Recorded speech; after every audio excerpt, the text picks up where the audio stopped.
Welcome to Full Throttle Talk, the podcast where horsepower meets conversation. From supercars to classic legends, high revving tech to motorsport mayhem, we cover it all. Straight from the driver's seat, whether you're a gearhead or racer or just love the thrill of the open road, you're in the right place. Buckle up, hit the gas, and let's go full throttle into today's episode. Before we dive into today's episode, please bear with me as I read something that I've written for all of you today to show our sincere gratitude for all of you helping us build our Full Throttle Talk community. And again, we just want to take a moment to say something real, something that we don't say enough. Full Throttle Talk started out as a passion project. About a year ago, some of you might find that kind of surprising, but it's true. Me and Paul Kramer had this, harebrained idea of starting a podcast. And along the way, we've met some other folks that turned out, David and Casey turned out to be great co-hosts. And who knows, some of you might in the future want to be one of our co-hosts as well. So what is Full Throttle Talk? It's just friends talking about cars, arguing about the dumb stuff, observing, obsessing about the details that only true car enthusiasts care about. We didn't know if anyone else would listen, frankly. We were really kind of shocked when we picked up a few listeners, and now we have literally tens of thousands of listeners on a regular basis. And it still blows our minds that this little idea has grown into a global community where car people who show up and listen to us every single week. And what's really fun is when we look at the iTunes stats, all the people from literally all over the world that are true car nuts, mostly Porsche car nuts, that are finding their home with Full Throttle Talk. So listen, you have families, you have careers, you have responsibilities, projects, real life happening, and yet you carve out time for us every single week, and as do we for you. Every download, every comment, every direct message, every photo you send from a garage somewhere in the world, it means more. It means so much to us because we know that frankly we're in alignment with all of you globally who also share the same passion, and somehow it makes the world seem a little bit less daunting and a little bit, I don't know what you'd want to call it, but let's just say a little bit more homey. Because wherever you go on planet Earth, you're going to be able to run into people that share the same passion with you. And if you didn't know that before, well, hopefully you're learning it now being a Full Throttle Talk community member. So we've turned this little passion project into something bigger than their show. It's become a shared passion, a place where people can live and breathe cars and just be. And that's what it's going to continue to be. It's not going to be pretentious. We're not going to have many TED Talks. We're not going to have somebody coming on for 20 minutes, well, maybe Paul, and pontificating something that's about something that maybe some of you will find interesting. I always like Paul's riffs, just for the record. But the moral of the story is this podcast we're going to continue to do. We're going to focus in on the things that we know you're interested in, but we need you to help us make it better. So if there's any topics that you have, any suggestions that you might have, any directions that we're going that you might not really, gel with, let us know. We're open to suggestions, but we're going to stay true with being true car enthusiasts. We're not going to allow our heads to go in the clouds and start thinking we're more than we are. We're just car dudes. That's it. Just like you. Car dudes and car dudettes, I suppose. So listen, on behalf of myself and Kramer and all the other folks that are participating in Full Throttle Talk, of course, David and Casey and our show producers now that we have helping us out, we want to sincerely thank you for keeping Full Throttle Talk at the top of the iTunes, podcast charts for Automotive. It's just ridiculous, but it's true. And thank you for continuing to support us on all the other platforms. Do us a favor, if you're over on iTunes, give us a 5-star review and a pithy comment. YouTube, chime in, let us know what you think. Make sure you subscribe. Help us to continue to get the word out. We have no real plans to start selling swag or doing events or really any way to make money from this. It's just purely a passion project. Matter of fact, if you want to know the truth, doing this costs us money, because we have to pay people to help us get it done. That's really where we're coming from. We want to extend our passion to you, and I hope in exchange you extend your automotive passion to us. And that's how it feels. And it's very special. So thank you for being part of that. God bless you and happiest of Thanksgivings. Welcome back. It's Tim Harris. I'm here with my friends Paul Kramer, Casey Parkin, and of course, Dave Van Epps. And this is your favorite weekly automotive podcast, Full Throttle Talk. And we have a lot of great topics for you. We're going to try to do no longer do a Jerry Lewis telethon. If you guys are of the age, you know what I'm talking about. Podcast today, we're going to try to condense it because we have people here that have planes to catch, but we are going to go over your favorite topics, which is what did you do in cars this week? Automotive news that caught your eye, probably Porsche focused, knowing these clowns. Listener questions, how to stay happy with the cars you own. That was a great question we got from a listener last week. This or that, air-cooled for under 150 grand, which was a shockingly hard task. Thank you, Paul Kramer. I thought about that for like 2 freaking days. And it's not easy anymore because everything's so damn expensive. Oh, okay. So he supposedly has a solution for that. By the Yeah. way, we are publishing a lot of, based on your feedback, great articles on our newsletter. So if you're not yet subscribed, it's free. Just go to fullthrottletalk.com. And we have a lot of contributor articles, which are, I'm really happy to give anybody who has any car related, but primarily Porsche related content. If you want a platform, I encourage you to consider publishing on our newsletter. Somebody is, we have a lot of submissions. I have 3 or 4 that I'm combing through, and honestly, I love them all. So whatever, if you're a someone who's always wanted to write about the hobby, write about your passion, and you want a place to publish it, well, you've got one now. So just submit your articles directly to us. My contact information is down below. Or like I said, just subscribe to the newsletter at fullthrottletalk.com. All right, guys, let's roll right in. What did you do in cars this week? Casey Parkin. The 964 worked. Um, yes, Ooh. did about 100 miles on it. There's a town west of Washington, D.C. called Leesburg in Virginia. And my wife and my dog and I went out and did some Christmas shopping and just kind of had a nice, peaceful day. Car worked great. Couple little quirks that I found, but functionally it was flawless. So zero issues. Would recommend. Casey, Did you? can you be in a car you own without looking for things that it needs? Like squeaks and rattles drive you crazy? Squeaks and rattles do drive me crazy. However, there is a certain age of vehicle where it's acceptable. Um, and if it was a modern car, it would drive me nuts. But if it's an old car, it doesn't bother me that much. That's true with Um, people too. Paul? did you do the Keanu Reeves put the Christmas tree on the roof of your No, 964, that's or he did a 100%. 993? That's 100% not happening. No, that's mortifying. That's going to scratch I, the crap out of the original I paint. put it on my Land Cruiser before. Yeah, Oh, well, trust me, there's no original paint on that car. It's like 6 shades of polar silver. well, at least it's got a festive name. Dave, how about you? What did you do in cars this week?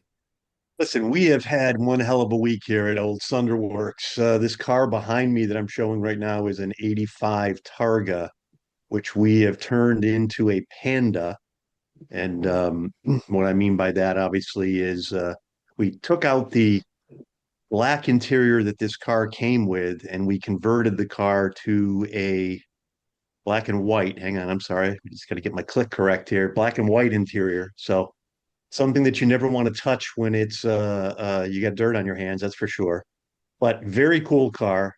Did a great uh, uh, canvas target top for this for the Targa on this too, which always look great. We've been doing that on a lot of cars, and did another super cool door pocket thing on this car. But Hold the on a second, reason Dave. I bring it up, Is that go ahead. top like a Sunbrella type material, or what is that? No, it's actually convertible top canvas, Paul. And it doesn't it is it better than that vinyl? Because it looks like it Oh, fits really nice. yeah, it's great. It's way better than the vinyl, and it's really more about an original car versus, something modified. This is the same stuff Singer's doing on their Targas when they're building them as well, though. Using convertible top canvas, you can actually do them on colors and stuff. Really fantastic, and it dresses the car up beautifully. Guys that want authenticity will probably stay with the vinyl, but this is a really terrific look.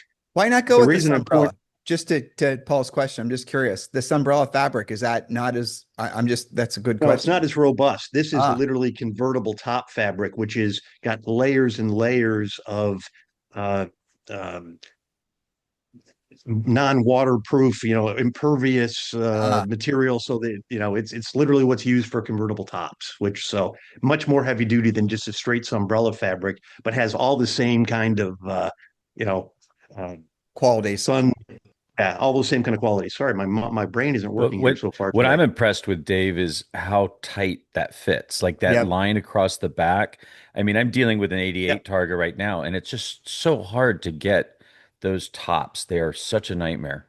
Yeah, So, they don't fit great at all, and you do have to spend a lot of time tweaking and twisting and turning. But the reason I was pointing this out, and I don't want to take too much of the time here, but the reason I pointed this fabulous car out is I got this car sold, right? This car was Hmm. sold. I had a deposit. I was ready to deliver the car. I was doing my personal last shakedown on this car. And all of a sudden I realized I got no first gear synchro. The car has to be completely at a stop in order to get the car in first gear, or else it'll grind into first. So here we've done all this great work. This car was completely painted, rust repair, interior. We went through this car and I get right to delivery point and boom, I got to drop the motor and pull the trans and fix the transmission for this client. And I think it's the thing that I'm pointing out only as is, you're buying cars on Bring a Trailer. You're buying cars someplace where you don't know what you're getting. And you're going to get this car and you'd buy this car and you'd be stuck with it. You buy from somebody like myself or Casey or Paul, we're going to stand behind that thing. It's either going to get vetted up front so that it's known that the issue needs to be corrected before it goes, or it's going to get fixed. And that to me was, I just a little, I mean, I'm just kind of patting myself on the back, I guess, as a dealer that sells Porsches to say, we don't deliver cars that aren't ready for these guys. So it's taken a lot of time this week. So that's been my week, is trying to sort this whole thing out. How many miles did you have before before your final shakedown? On this car, I didn't have a lot. That was my issue, Casey. That's the Right. problem. I thought the car was kind of sorted and that we had some other guys driving it. And Dave, I got kind of excited when I saw your notes. I thought, oh, cool, he's restoring Fiat Pandas. And then I was wondering how a Fiat Panda was $72,000. So Great those are car, though. I cool. mean, this car is fantastic. And when it comes right down to it, I'll get my money back out of this car, meaning, we'll be paying ourselves for all the repairs and work we put into this to get this car into this condition. But this isn't one that you're buying and you're flipping and you're I was just curious pocketing about some that. I money. was going to be so rude to ask, but since you brought it up, I mean, with you putting a Sure. new interior and other work on that car and you selling it Mhm. for what you sold it for, there's no money in that thing because it's not like you got that for super cheap. There's no way you did. Those cars are too No, expensive and needy. correct. But if you think about it like this, Tim, and this will be, just an interesting way to think about it. So, like, I got people that we pay. And if this was a customer car that came in Mm. for all this work, we'd have, done all this work and then the customer would have paid us. In this case, I'm doing the work. I keep track of it like I would any customer. And in the end, when I sell the car for the money, I'm basically paying myself as though I was a customer that was here getting, so I don't lose money on the car, but I'm basically providing work for my shop to recondition this car. And when we ultimately sell it is when I'm getting paid for that work. No, it makes And sense. Kind and That's a of, Tim, good, that's a I've good way to sold think of it. I've sold some cars that were a little bit driver to other car dealers that have restoration shops like Dave's, where they bought them. And the end of the day, it's a break even, maybe even a slight loss. But more importantly, like Dave said, they're low on work. They keep their employees employed. They pay the bills of their employees versus paying them out of their pocket because there's not enough work. So it made more sense to them buy a car, restore it, keep their employees working and producing something than just paying them for nothing. No, I get So and it. the Dave, only difference in that is that I got tons of work. So I got to always fight my way in to get these things done. But it's just Yeah. additive, right? It's just all part of the total business, right? Yeah, I was That's the going to deal. say, Dave's not suffering for work. You got to go to his shop No, one day, Paul. It is I bonkers. will. I'm I telling will. It's you. good. It's crazy. He's got like, I don't even know how many storage containers full of old Porsches in the back of his shop. It's almost overwhelming. And I shudder to think that poor Albert's having to suffer in the North Carolina weather in one of your crusty old storage containers. But No, I he's can, not right now, Tim. As a matter of fact, Albert, your beautiful 72 Albert Blue RSR tribute is at the Porsche dealer right now on display at oh, the Porsche dealer here in I'd you have guys get parked the, it town. you So, guys get the outside. impression that's become more of Dave's car than mine. I mean, Yeah. well, I move it around a little bit. You like to show it off. It's a he's, lovely car, he's and they driven it wanted a car more. for their classic area. He literally knows the car better than I do. And I'm thrilled that you're enjoying it and getting benefit from it. Truthfully, it makes me happy. All right, Kramer, what about you? What'd you do in cars Um, this week? we're so fortunate here in Southern California, and Tim, you know this, there's not a shortage of car things to do.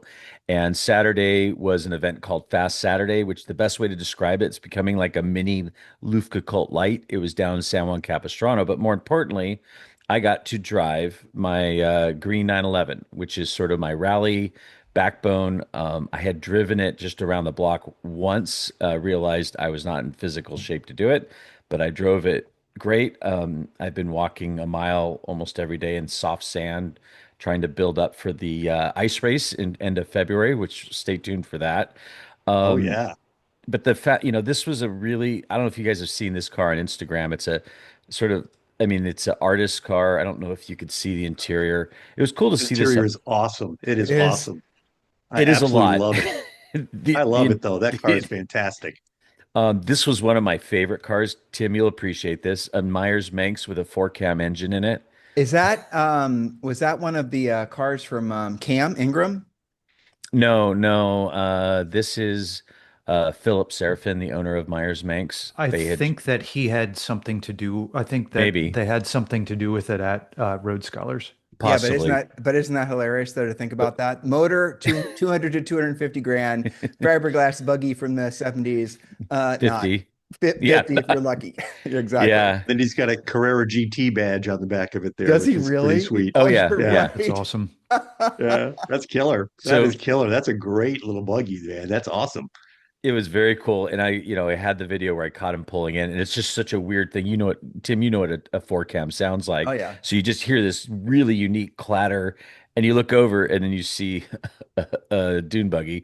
On Sunday, I got to put some miles on our low mileage Gulf Blue car at this other little event in Lido. But what was really cool was, if you know Batim, the owner of BBI, he brought out this car. I don't know if you guys have ever seen this thing before.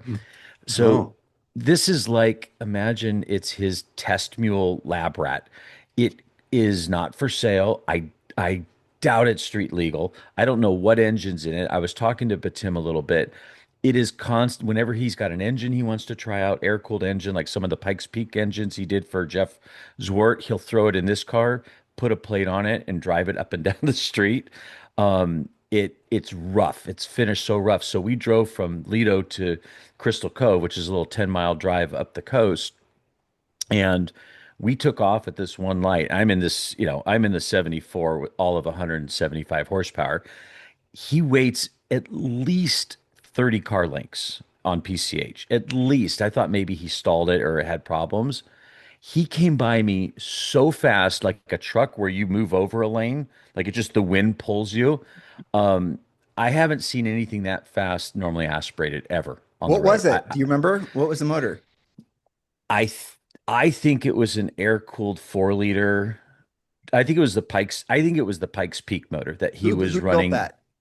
BBI. This is So he did BBI's. build it. Okay, he did Yeah, build it. yeah, Yeah. it's his car, his engine, and that really this car is just constantly evolving and getting different parts. And he imagine you build a braking system, you throw it on this car, try it out. You build an engine system, you name it. Lights, the fenders were looked like they were Zeus fastened on, like you could just take the fenders off.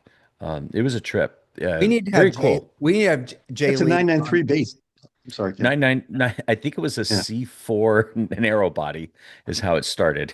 We need to have Jay Oh, Lee from what's the name of his show? His shop. Mirage Mirage, thank International. you. Because Yeah. he's able to get these motors reliable over 4 liters, like Yep. 4.2, 4.4. So it'd be really fascinating to have him on to see what he has to say about how he keeps those things patched together. And Dave, that's the motor that we have in Albert, by the way. It's the 3.8. oh, okay.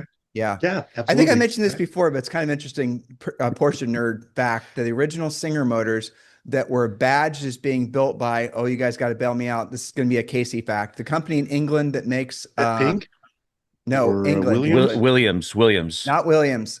Casey, No. old school engine builder. They make just to this day they still make race motors. 9M? No, it was the original motor that went into the Singers, and it was built by supposedly I that this thought they were all company. Raw Sport, No, I thought the original no, ones. no, the original ones. Jay Lee built the first motors for yeah, but Singer. he built them for Singer, but he was building them on the badge on them was the company I'm trying to remember from England, but it was built by Jay Lee. So the company was actually Singer was saying this is a blah blah blah blah motor, which people kind of recognize from racing. Paul, if I see you're researching it, and then I'm looking. Jay Lee was the one that actually was building them. So I thought that was kind of fascinating. So what did I do in cars this week? Here. That's what I What'd you did. do in Go. cars this week? There you go. That's what you do when you live in Puerto Oh, Rico. Tim Cosworth is who you're thinking of. Cosworth. Yes, you got it. Nice job. Yeah. So that is a cool performance racing simulator, literally the same one used by, I think it's 7 of the F1 drivers. We've had this thing now for 2, 3 years, and ours has got a couple more screens, but that's basically the same rig. And I haven't been on that thing for probably 60 days. And, that usually means I'm going to be terrible, and indeed I was. But I started out at Mid Ohio in 20th, which is the last spot, and I finished second. So that's pretty awesome. Wow. Good job. Yeah, you don't I mean it, do. but Yeah. I appreciate it, Paul. I'll take it. I do have a little That teaser. was a golf Next clap. I know. next I know. I can Monday, tell. next Monday, I get to experience one of the coolest air-cooled engines of all time. And I'll just put it this way, it revs to 11, and I'm happy to share that information on the next podcast. Excellent. Is it start with a Might start with that. Might be another British company. Might yeah, be. might be. All right, so let's move on. All right, so let's trying to be respectful of your guys' limited time.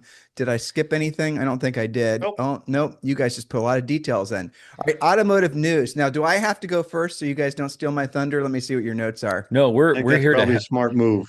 Casey Go and I are first. here to help you with your thunder. We, Oh, we have boy. we have supporting evidence for what you're about to talk about. Okay, good. All right, so let me find my just background and effects.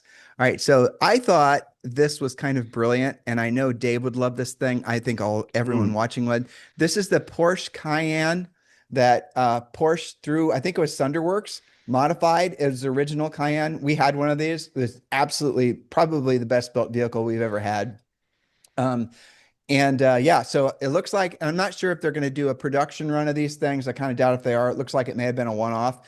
But Dave, when I saw the interior of this thing, I thought of you. Isn't that awesome? Oh, that's awesome. I know that Yeah. interior is gorgeous. I saw Yeah. these pictures. It's great. So if you're listening, basically Steve, what this is a Mark One. Sorry, but it's an original Cayenne from 2009, and Porsche went through every bit of it. And man, can you guys imagine if they were to come out with a Cayenne that looked that badass now? Honestly. So I don't know if I think everything mechanically, with the exception of probably the suspension, is original. I didn't hear anything about pricing, but I thought it was fantastic. The Porsche is, and this falls in alignment with what we were talking about last week. That seems like they're doing more of these.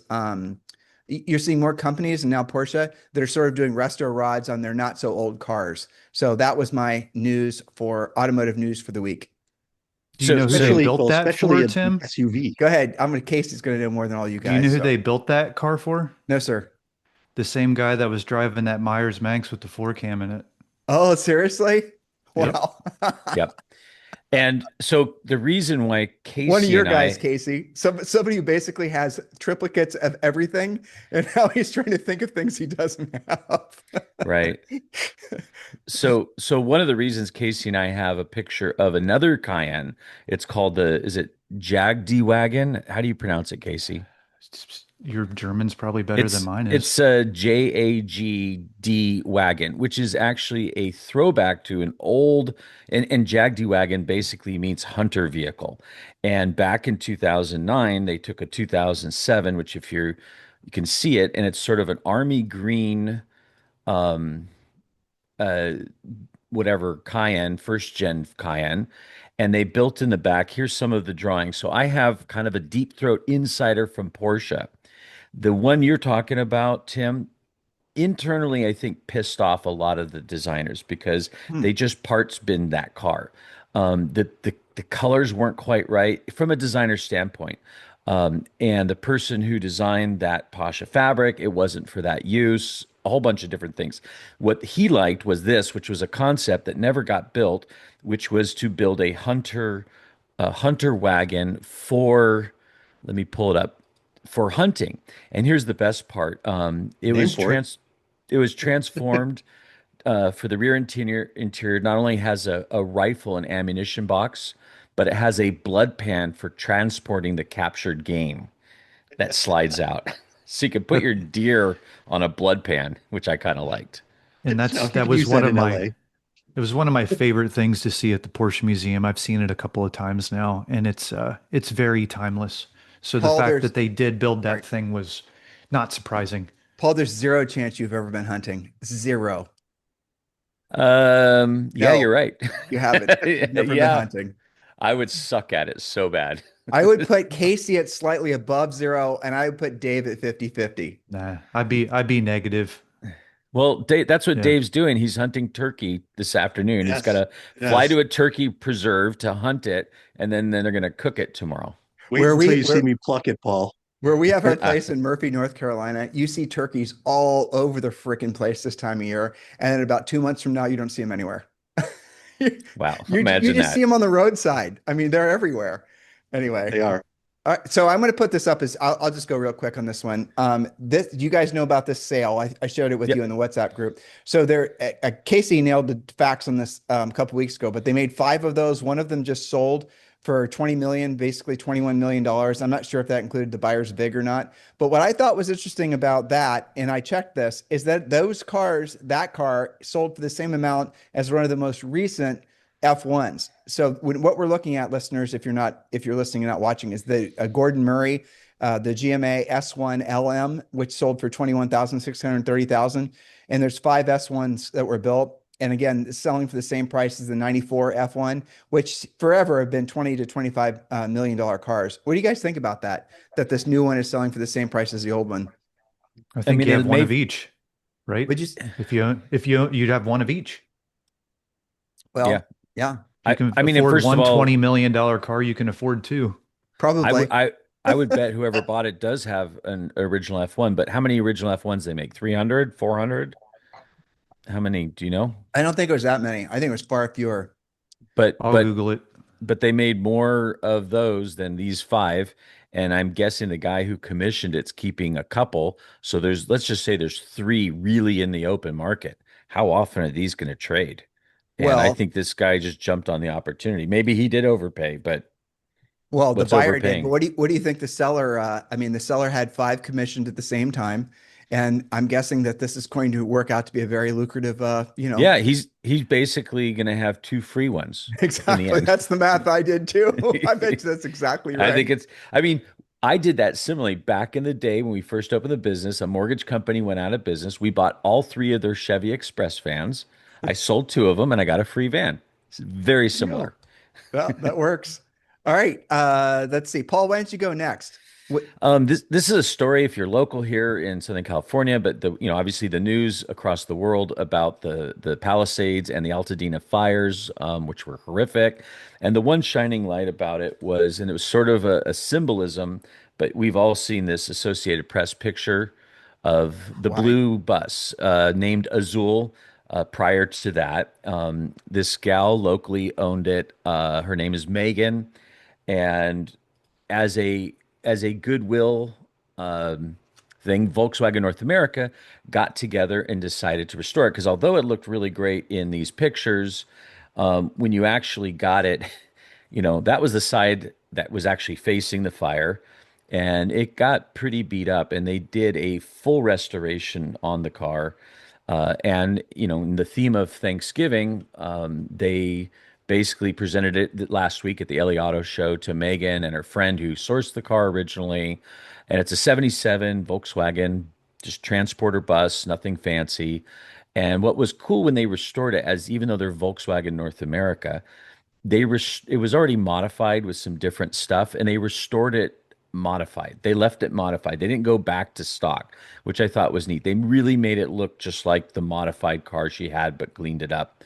And the press that they've gotten from it. I mean, it's all I saw at the LA Auto Show, and now they call it the Magic Bus. And my first thought as a used car salesman is like, how long is she going to keep that?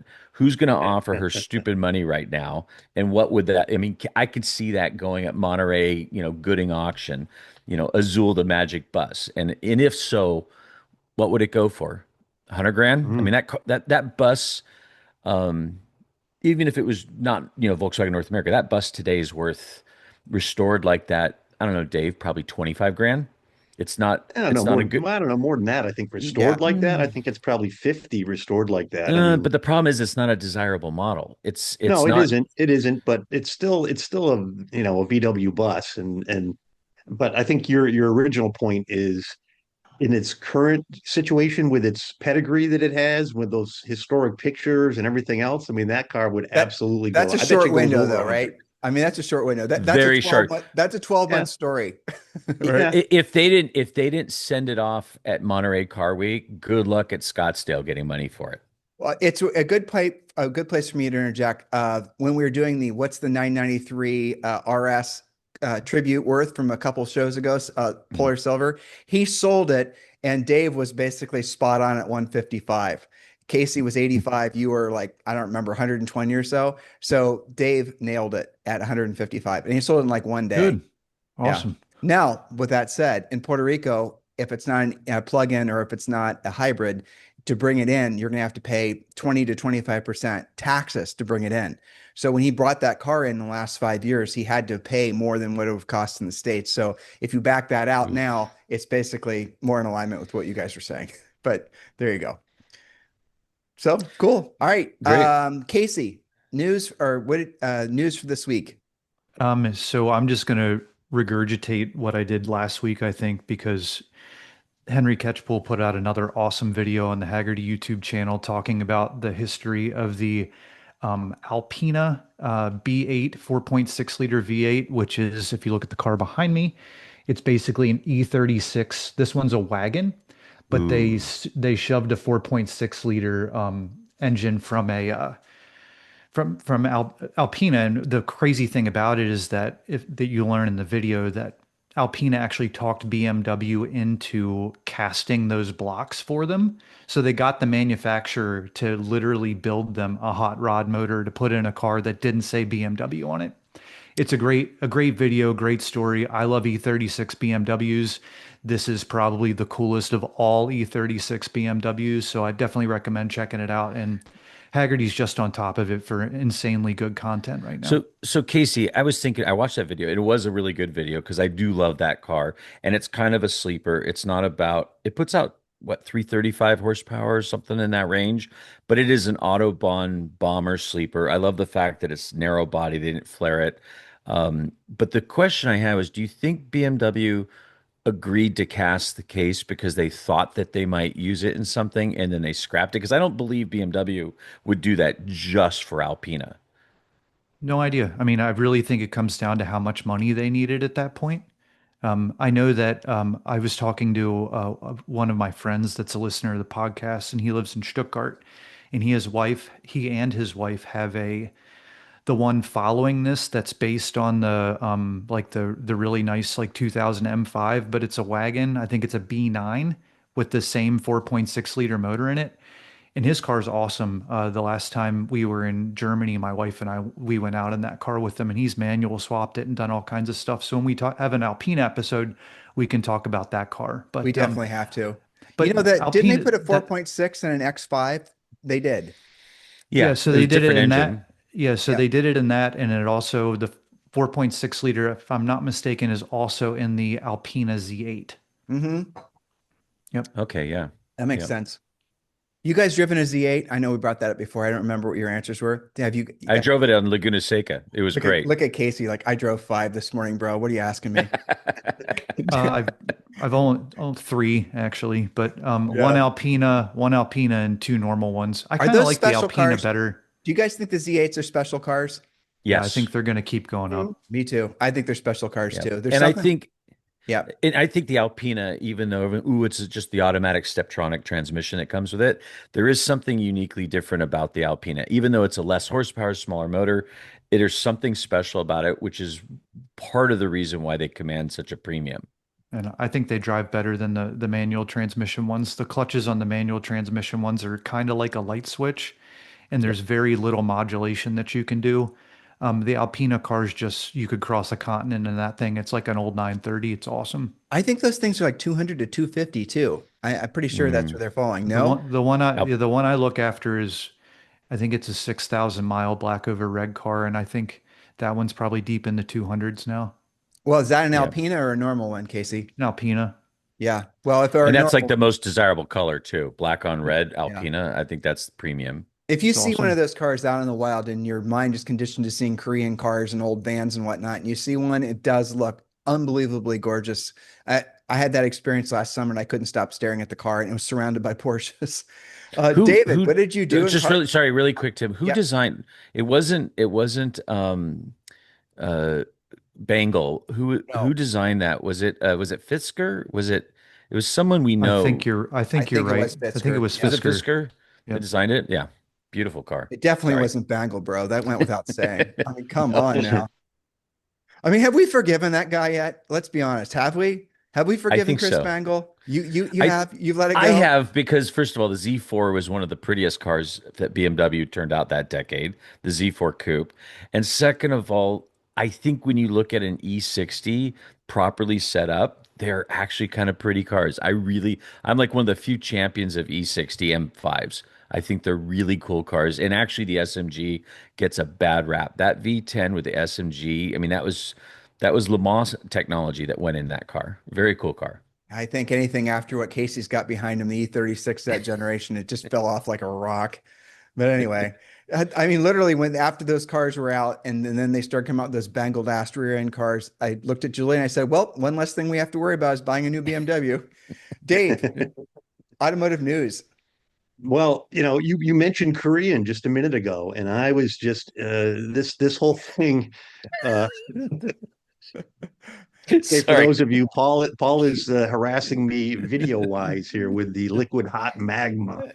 But we don't talk. We I don't think the word Genesis has ever come out of any of our mouths in during the time that I've been on this podcast. And all of a sudden, they've come on strong with this whole magma concept. Candidly, I think the name is horrible. Personally, I don't know how that's going to translate here in the U.S. That's for Sounds sure. incredible in Korea. I Maybe mean, it as soon does. as, as soon as I saw that, I mean, all I could just picture is Austin Powers liquid hot magma. Yes, It's yes. But they're I think they're really they Genesis came on out of Hyundai, obviously division of Hyundai, and for a while they came out back in the early 2000s and right in through the tens. They had some really terrific looking cars that people were really flocking to, and then in my opinion they sort of went away for a few years. But then over the last few years, their styling, their design, and everything else has really come back on strong. And you're seeing more and more of these on the road right now. But the thing that I thought was really interesting was this sort of subline that they've come out with here, this Magma line, and they're really spinning every one of the models with some sort of race technology. I don't think they can make them all orange, unfortunately, but uh, they really do plan, and the concept cars and the concept vehicles that they're showing look to be like legit stuff, and that they're planning to compete in GT and GT3. So they've got the concept car that they've been floating around here during the auto show circuit, and I just think it's kind of cool. I think that they've got some cool technology, and I honestly do like the styling on a lot of these cars right now. So I just thought it was interesting. They're Italian styled for the most part. At least they were a few years ago. Pininfarina was picking up the design for a lot of the Korean manufacturers. I'm sure that's still happening, So, but they are beautiful. I agree. Yeah, All right. their LMDH car is one of the best looking ones on the grid. Not even close. Oh, they're not car fan. They're not race fans. They have no idea what you're talking about. They know what Of it is. course, I It's know the what he's car talking that the about. car that would have competed against the 963, that level of motorsport. I wouldn't have bailed them out. I would have made them. I would have asked them and embarrassed them with their lack of knowledge. It'd been made for better radio. All right. So just a reminder, subscribe to the newsletter, fullthrottletalk.com. It takes you 2 seconds to do. It costs you absolutely nothing. All right. So I think we had a lot of comments this week, right, guys? A lot of really Yeah, nice, friendly people showing massive amounts of appreciation. It's, the community that we're all forming, international community now, especially in, what was it, Bulgaria? we're huge in Bulgaria. Where we are. yes. It is kind of funny, but I don't know. It's extraordinary. And we've been doing this now for starting of January of this year. And to think what we've been able to do in this short period of time, massive gratitude. And if you have any questions or suggestions, we love getting comments. Even if you guys just want to, my text is down below, but if you want to message us over on Instagram, whatever, your questions oftentimes will be way better than whatever we were sort of deciding over what we wanted to talk about that particular week. So never hold back. And this first one, and Paul, can you read this? This is a great example. Yeah, sure. This is a question that came from Matt on Instagram, Matt on the water. He goes, I thought about it today, looking at the Gulf Blue car. How do you or folks like you in the industry stay happy or content with your cars and not constantly move into something else, being you have access to some of the coolest cars out there? Between the cars you've posted in the last few weeks alone, I'd be tempted with most of them. And I think he's referring to just a bunch of different cars we have. And I always joke, and Dave, you might experience this in your case. I always say my job is like an alcoholic running a bar. And the Yeah, indeed, it temptation is. is the temptation is great. In fact, all the cars that I own, I'd say 90% of them came in on consignment and I drove it. And I was like, I can't let this go. I have to keep it, which is part of the reason we have these stickers on our cars that say Auto Kennel Museum. People think it's a tax write-off, has nothing to do with that. For us, it's because my dad has always joked. He sees that look in my face and he goes, you know, we're running a dealership, not a museum. And I go, are we? So anyway, that great question, Matt. And Tim, I mean, you had a good response. So why don't you share with Matt how you decide how not to keep them all? Because I Well, think just you sell cars quicker than most of us. but just Oh, yeah, without a doubt. yeah, just out of curiosity, what's the story with that Golf Blue? Because I saw that too all over your socials. And what we're looking at is a mid-year Golf Blue G body. And yeah, tell us about it. Yeah, it's Sunday I was doing some test driving and not to get two people too excited, but we already have a deposit on it. It looks like it's staying here local in Orange County, but it's a 74 911 Gulf Blue, original paint, 39,000 miles, lived most of its life in Florida. One of the coolest features was this guy ordered it with vent windows, which, if Huh. you're familiar with 911, vent windows on a coupe ended in 69 or 68, actually halfway through 68. And then vent windows ended on the Targas by the time you got to the SCs. So someone had to specially order this car. It was what I call a survivor driver, very original. And then somewhere in the late 70s, the motor got rebuilt to S spec. What was really cool though is this guy basically bought all the S parts from Porsche and put them on. He didn't modify it crazy, just did it like you ordered an S. He did the S sway bar, the S brakes, the S oil radiator oil cooler in the front. He rebuilt the engine with the higher compression pistons, cylinders. That car, we were having a spirited drive, that one where I told you, but Tim in his monster thing. I was driving that car and I was pedaling that car as hard as it would go, and shockingly would keep up on city streets with a lot of the cars. But really cool Survivor, and I'm glad it's staying local because I'll get to see it again, maybe sell it again, maybe keep it again. Is that a That's a US So, car, car. Paul, Paul? Is that a Yeah, U.S. European? car. U.S. No, U.S. car. People don't realize in '74 the bumperettes were the same for the world. Oh, you're right. That's the reason I was noticing that. And then in 75, that was the big, we got the big bumpers in 75. Here's the funny thing is the engine dropped from 175 horsepower to 160 horsepower. Compression dropped. That was 75 was the big, beginning of emissions for emissions. US. You had a 49 state, that was the first year of 49 state cars, California separate, thermal reactors. Literally 75, it went to crap. And this is going back to what Matt said. Driving this car Sunday, oh, I wanted to keep it. But to answer kind of his question, there's a difference between fall in love and lust. And with these cars, I think what happens is I go, oh, I want this car. And then I start thinking about how I would use it. And because at the end of the day, it's a tool for some experiences and fun. And I see clients buy cars because they just lust after it and it just sits in the garage and they never use it, never fits their life. And I look at cars like, how am I going to use it? Is that going to be a part-time rally car?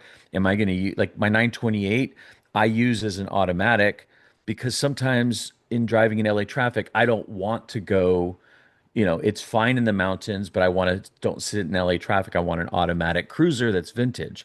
Or sometimes I want to take this is my long distance rally car, do 15,000 miles a year, but sometimes it's my 86 backdate 911. But sometimes I have back-to-back rallies, so I'll jump in the 944 as an alternate rally car. So I think people need to ask the question when they're buying something, or how not to keep them, is what are you going to actually use it for? Like, how are you really going to get that to fit into your daily life? I don't know about you So guys. I'll roll into the question next. And so my wife and I, we've been married for 35 years. So when I say this, put it in perspective. And we've had over 100 cars. Now, when we were first married, actually in high school and then in college, we used to flip cars, old 911s, old 3 Series, old Volkswagens, water-cooled Volkswagens, and Honda Civics. That's all we'd flip because those are the ones I knew how to work on. 911 is not as much as the others. And so we would buy them and, try to pay college tuition with it, and it worked out. So we've had a lot of cars. And what I've learned over the years is that, for me, it's easy to buy them and hoard them. It's hard for me to sell them. And so I had put rules in place, guardrails for my own dysfunction. And if I don't get like when you're looking at your keys, whether it's 3 keys or 4 sets of keys, like what Paul has, if you find yourself no longer grabbing for a set of keys, that's an early indicator that it's time for that thing to go. You've fallen out of love with it.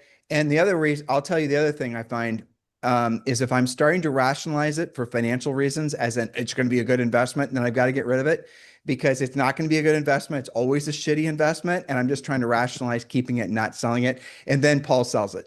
That's been,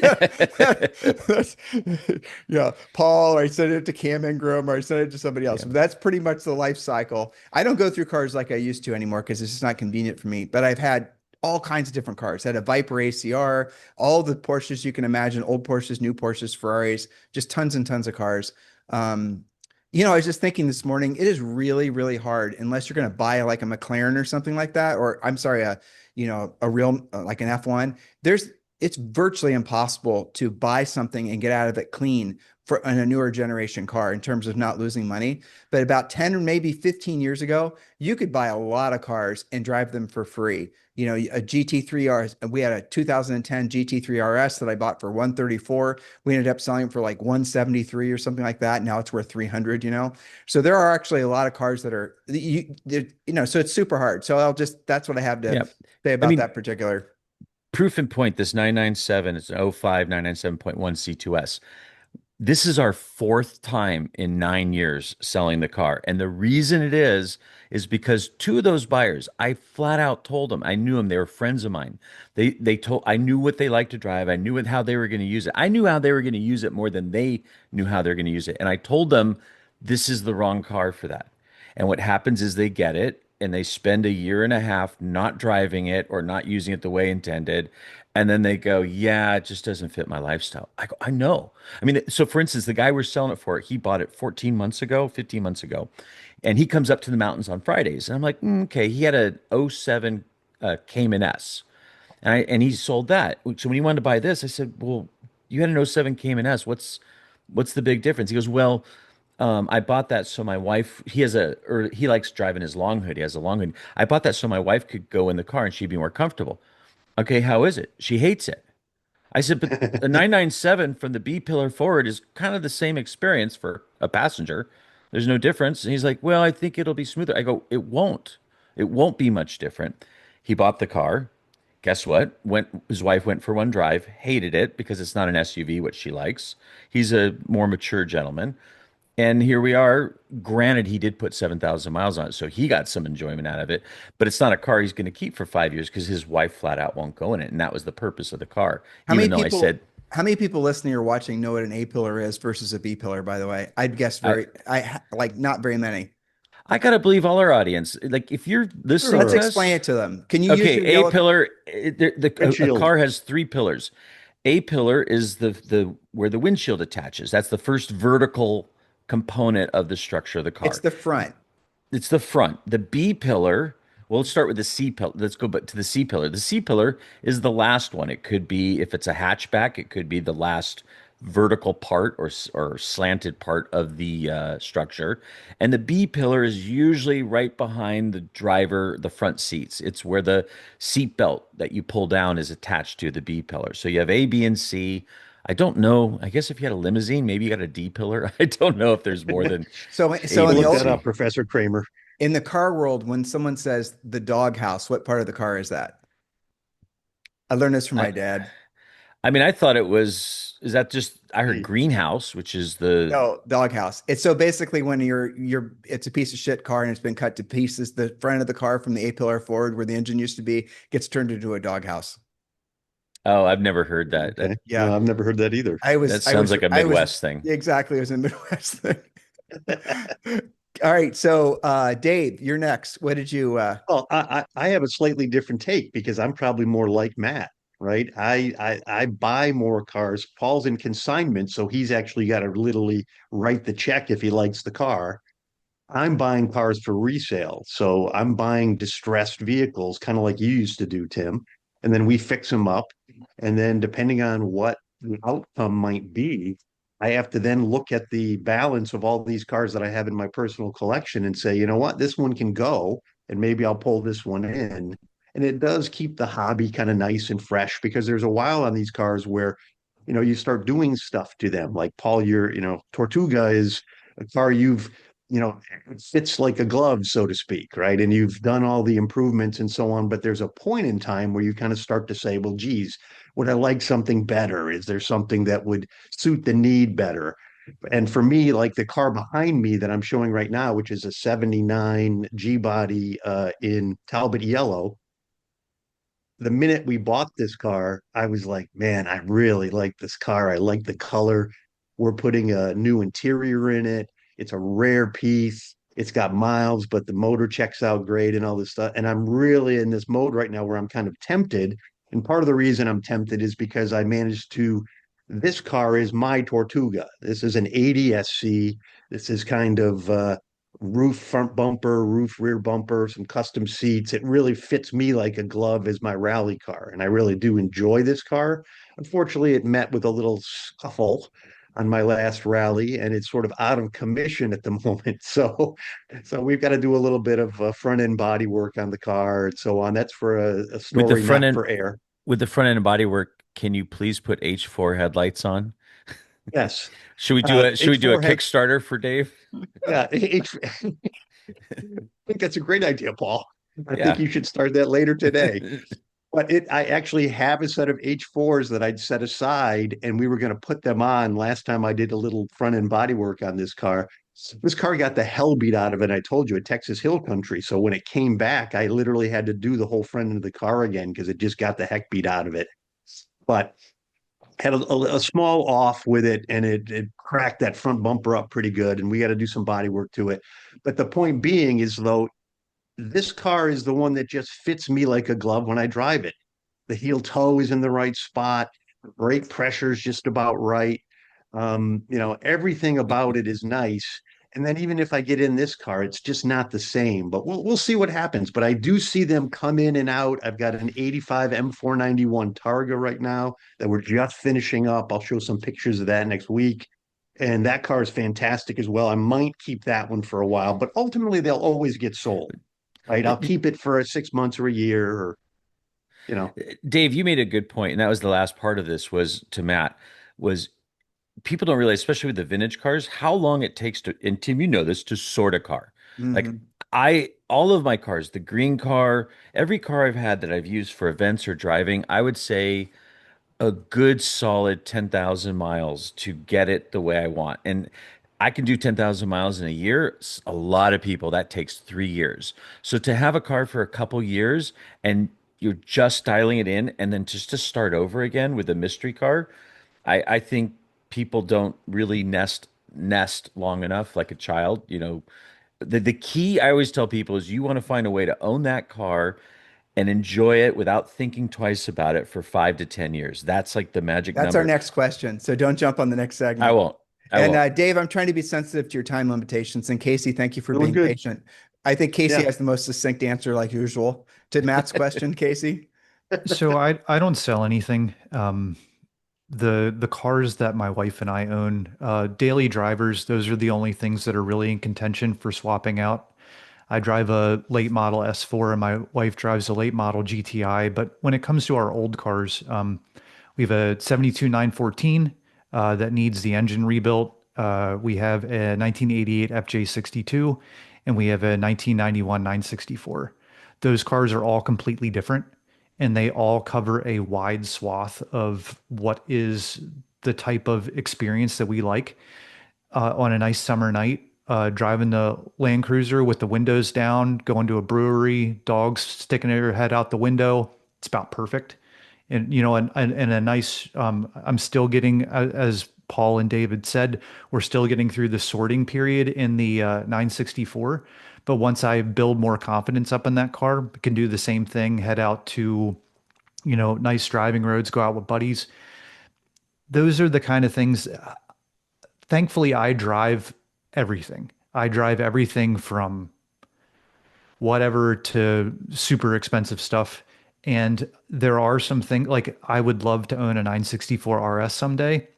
Does that fit in my financial plan for a long time from now? Probably not. My car is, I would tell you, about 80, 85% the enjoyment of that 964 RS. So I'll just keep throwing money at that You, thing can I ask you a until I question get it about really what enjoyable. you just said? Something really interesting. I think people will really be fascinated by. Do you think it's really only 85 to 90%?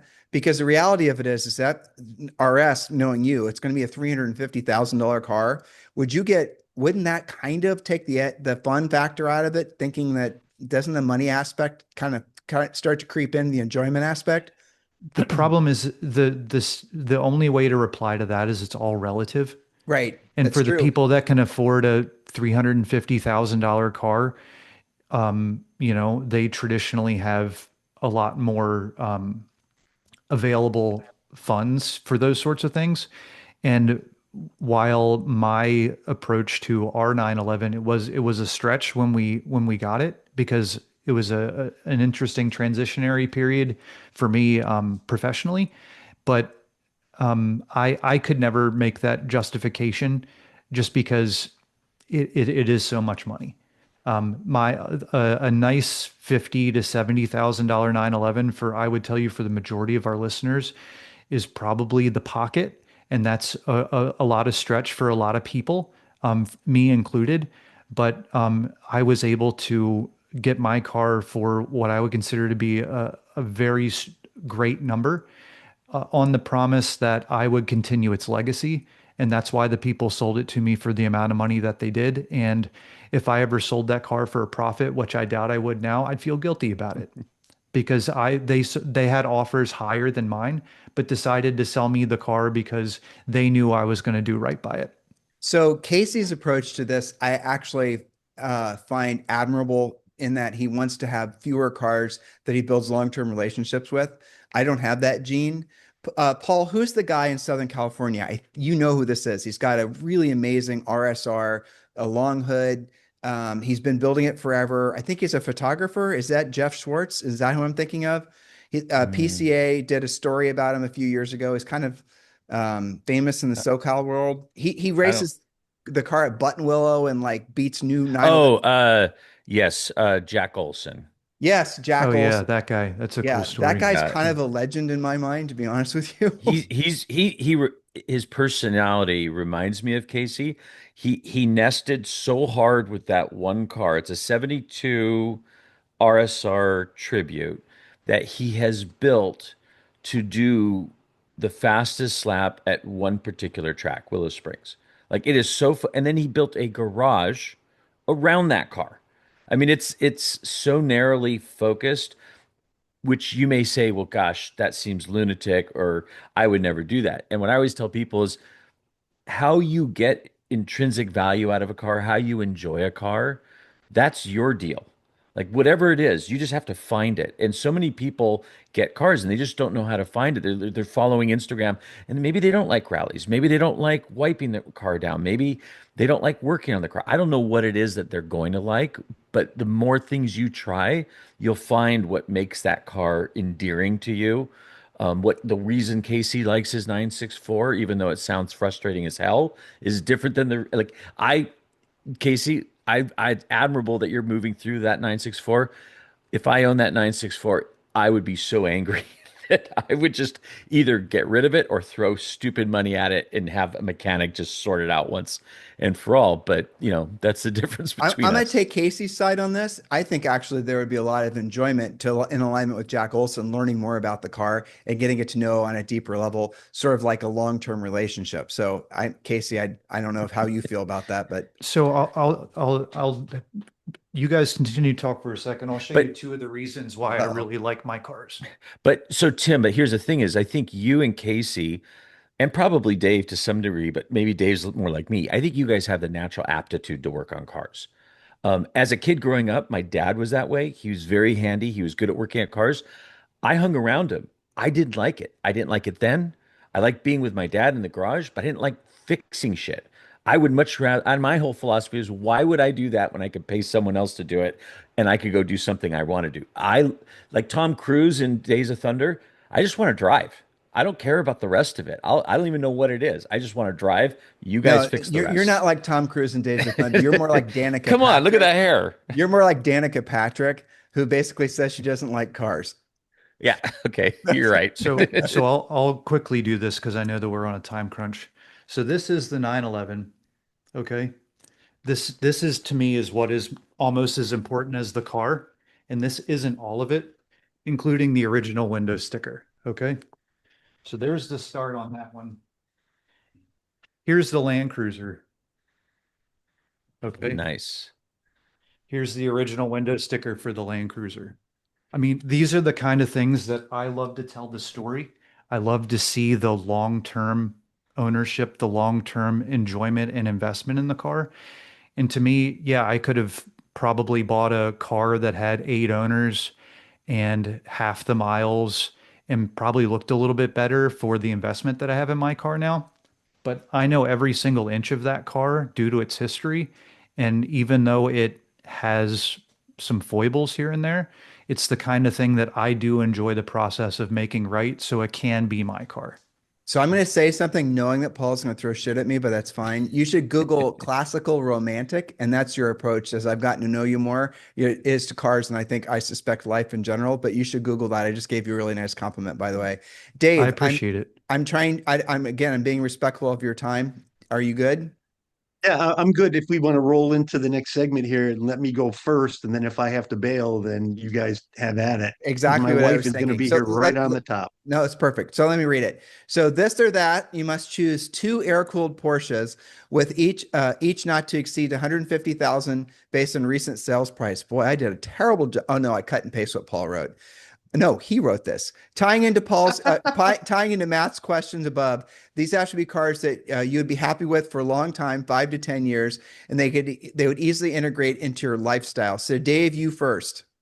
Okay, well, I picked two cars, a little bit different, both recent sales on BAT. The first one is a 95 993. I picked the 993 specifically for Paul because I know how much he loves 993s.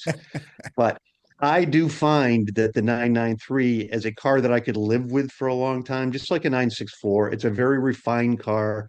I do think that they are great looking as well. And in this particular color, this is a 49,000 mile car in Aventura Green, which I think is one of the better colors on these cars. I'd probably lower this a little bit, might change up the wheels from the Cup 2s that are sitting on it right now. But this car sold for about $100,000, which surprised me because the 993 market seems pretty hot right now. This must have just been a bad day on this car because I looked through the comments and there was nothing that really jumped out at me as to why the car didn't do well. The Two interior's nice. two Go things. ahead. The reason it didn't do well, the photos and the presentation was poor. The engagement was poor. And the and the worst shots of the underside. It was a Northeast car, and the underside Yeah. had every piece of hardware seriously corroded. Like you look at that, you're gonna take the exhaust off. Yeah. Good luck. And I think that's what killed it. Probably could have benefited from a little ice blast on the bottom or something to clean it up and would have spent 3 grand to do it and probably gotten another 20 out of the car because it's a great spec. So that's car number one. And then kind of in a slightly different vein, kind of the solid G body, right? The best of the G bodies. So this one's an 89 coupe in stone gray. It's only got 29,000 miles. This was absolutely a beautiful survivor kind of car. And in the parlance of G body cars, this 89 is as good as it got. So to me, as a car that, this wouldn't be in its current condition a car I would rally, unfortunately, because I'd just be too afraid of it because it's such a nice piece. This one sold for 150, and I think worth every penny of the 150. Very, very nice car, beautifully presented. And those are my two picks. So Yeah. which one would you guys go for here? Which one would you take? Um, Neither. Oh, No, no, no. that's not an They're option, they're Paul. they're You have they're, to pick they're one or the other. I don't like the 993s, and like you You said, know that. the 89 is like, what do I do with it? You're kind of like odometer fear, adding more miles. stone chip fear, which I think it's funny, ironic. It's stone gray, and you're afraid to Yeah. get stone chips. So I would take the 89 probably. I I think would I say, would Same. too at the end. Yeah. I think I would take the 89 also. and that's a Casey, cool what about color you? too. That's a really pretty color. I love venturing green. I think it's great, but that G body is awesome.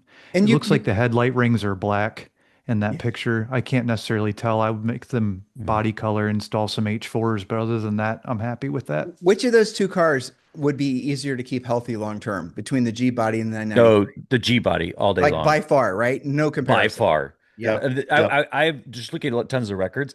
I think the 993 of any 911 ever built is by far the most expensive car to maintain. They just they're 10 pounds of shit in a 5 pound bag. There's so much going on there.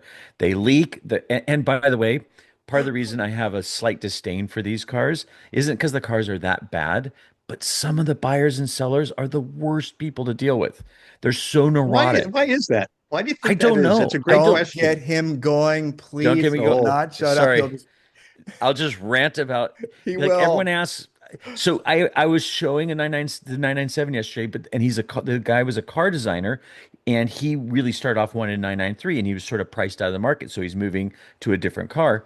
And we were talking about it, and I said, "There's things design wise, and I know the designer that I know people just lose their mind over. Ooh, it's not because it's the last air cooled. They just like the design. I mean, Mhm. okay, yes, the ride height on that one's goofy, but when you see a side elevation, it looks so awkward. The wheelbase is too short, the overhang's too long, the wheels sit too far, they don't line up in the wheel wells. There is shit. Once you see it, you can't unsee it. And then you add to it the fact that it is so expensive to maintain. The receipts are insane. And then you've got these buyers and sellers that you think are dealing with the Hope Diamond every time they transact one. And you just are losing your mind. Like, what is the origin story of this 1 millimeter chip behind the rear Take a wheel? breath, Paul. Take a breath. And that is the Step I'm back. going to take Paul my blood rant pressure. for There we go. Thanksgiving 2025. There we go. Exactly. Happy Done. holidays. We're out. Happy holidays. Yes. Well, guys, on that note, because I do got to go catch a plane, so I'm going to chime out. But happy Thanksgiving to everyone here, and I hope you guys have a great rest of the show. And I'm gonna bail. Yep. Safest Thanks, Happy buddy. travels. Thanksgiving. Travel See safe. ya. All See right, you later, Casey, guys. Casey, you're up next. So mine's pretty easy. I would buy I've brought this car up before, and I hate to reiterate it again, but a super nice 914-6 in a cool color. That one's Adriatic blue. That car transacted for around 120 grand. It was all numbers matching. It was all right. It's got Molly gas burner wheels on it, which are cooler looking than Fuchs on that car. And the other one, I'm not a big fan of this color because I look after four signal yellow cars, but this is a 73S in signal yellow that was done up super well. I honestly thought it sold pretty cheap at 150 grand, but it was a really nice option.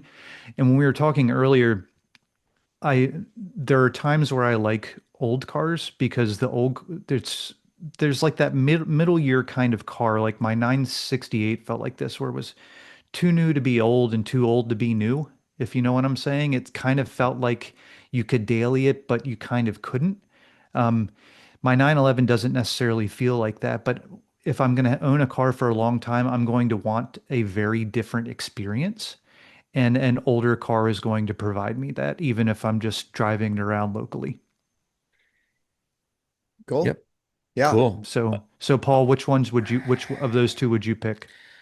I looked. Hey, funny you mentioned the signal yellow. That car. I almost picked that as one of my cars. And Tim, we'll get to you. I don't know why you struggle with this because there was.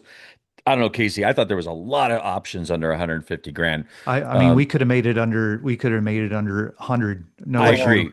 I I'll agree. tell you You why. just Go Tim, ahead. you just want like the perfect car, and you got to go No, like, hey, dude, you didn't read what I wrote, but continue with your yammering. all right. So, the signal yellow car, the reason it sold cheap was it was shiny, it was pretty, it was fresh, but my opinion was it looked like whoever put it together hadn't put a lot of 911s together. And Tim knows how hard it is to restore a 911.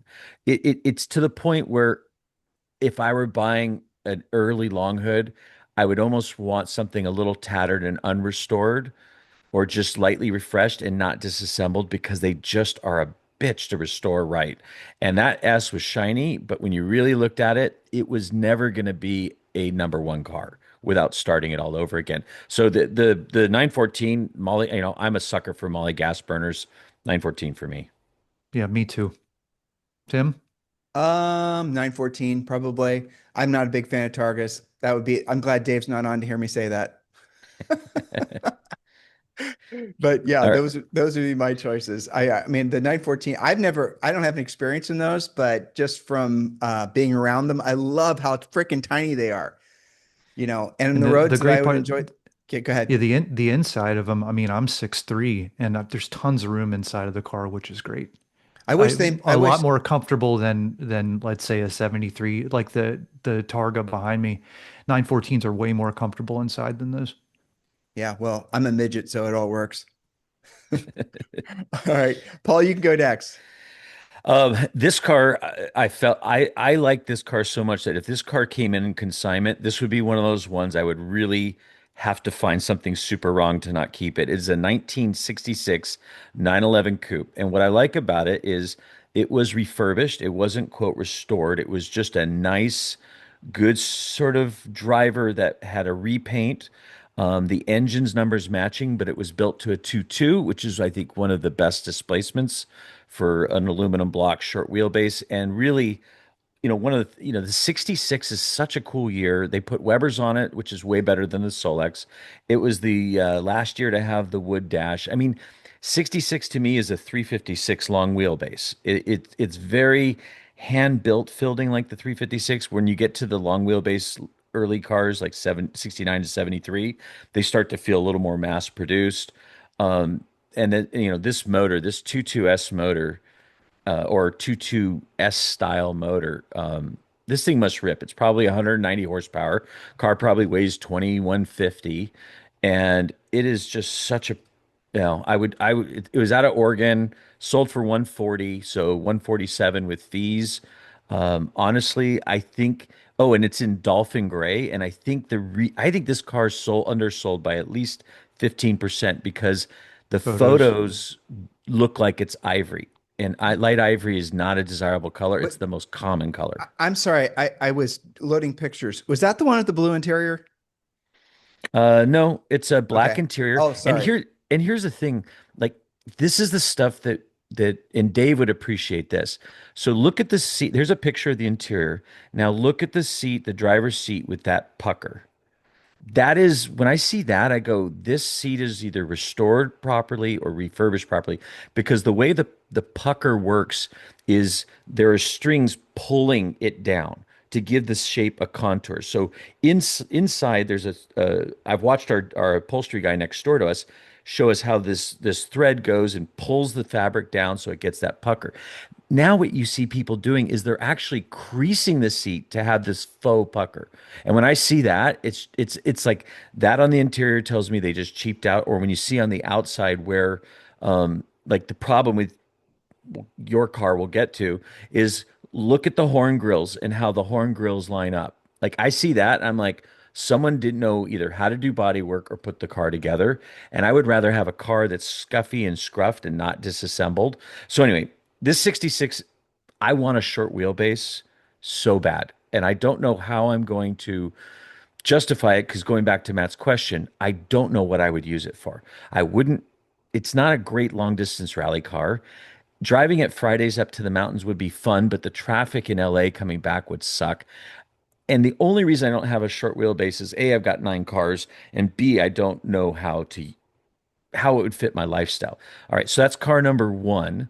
Car You'd number have to two, change your lifestyle around that car, right? I mean, you'd have to get up at yes. the crack of dawn to drive out when nobody was on the street, and you'd have to be timing when you were going to leave, all that shit. That's what happens when you're old. And if you break down, or you got to make sure that there's a The lot of day, thought goes into it. yeah, the whole day has to be cleared because if it breaks down, my day's screwed up. I mean, there exactly to your point, Tim. The more this is a difference between lust and love. And I lust after this car. I don't know how I'm gonna love it if I have to keep forcing myself to have date nights with my own car. You're gonna have to Um, find one that someone put every damn cent into, like we've had on this show before, where yep. it was an open wallet, like one of Casey's customers, frankly, where they didn't even know how much money they spent, and everything is beyond perfect. That would be what you'd But have.